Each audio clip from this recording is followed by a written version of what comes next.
Mr. Neal.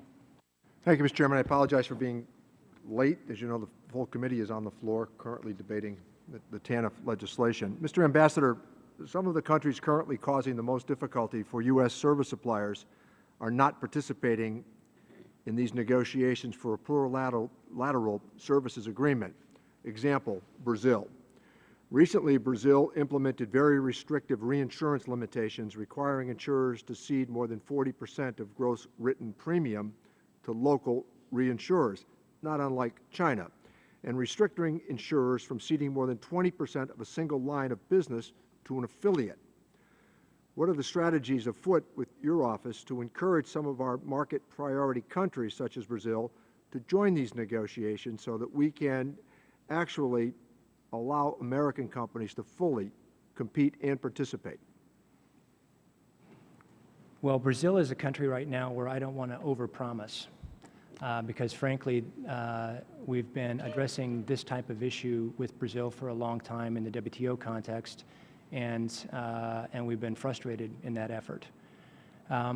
One of the things that was interesting in the discussion that we have listened to this week in CSI at the Coalition of Services Industries Summit was a discussion by a large number of developing countries that see services as an important component of their development strategy, specifically opening up their services market as a component of their development strategy.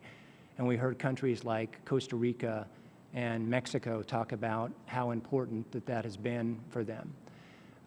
They've come to that conclusion through their own analysis and process. Brazil seems not to have come to that conclusion yet. In many instances, China seems not to have come to that conclusion yet.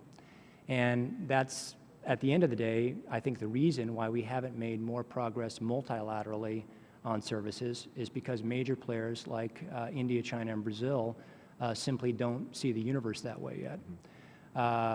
That's frustrating, but at the same time, I think what we've decided is that we're not going to let that keep the rest of us from pursuing liberalization, for example, through the ISA.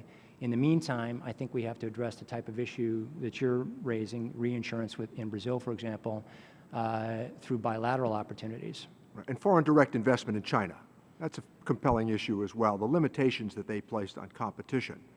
I think that that's a considerable issue for this committee. The advocacy that we often take is to open markets everywhere, only to discover that some of the trade practices that are embraced down the road really don't level the playing field. Well, and China is an interesting example, and obviously is a very large focus of our efforts in Geneva and across the board in terms of our trade policy. We've had one small success with China recently in the services area, specifically on the investment issue with third-party auto insurance.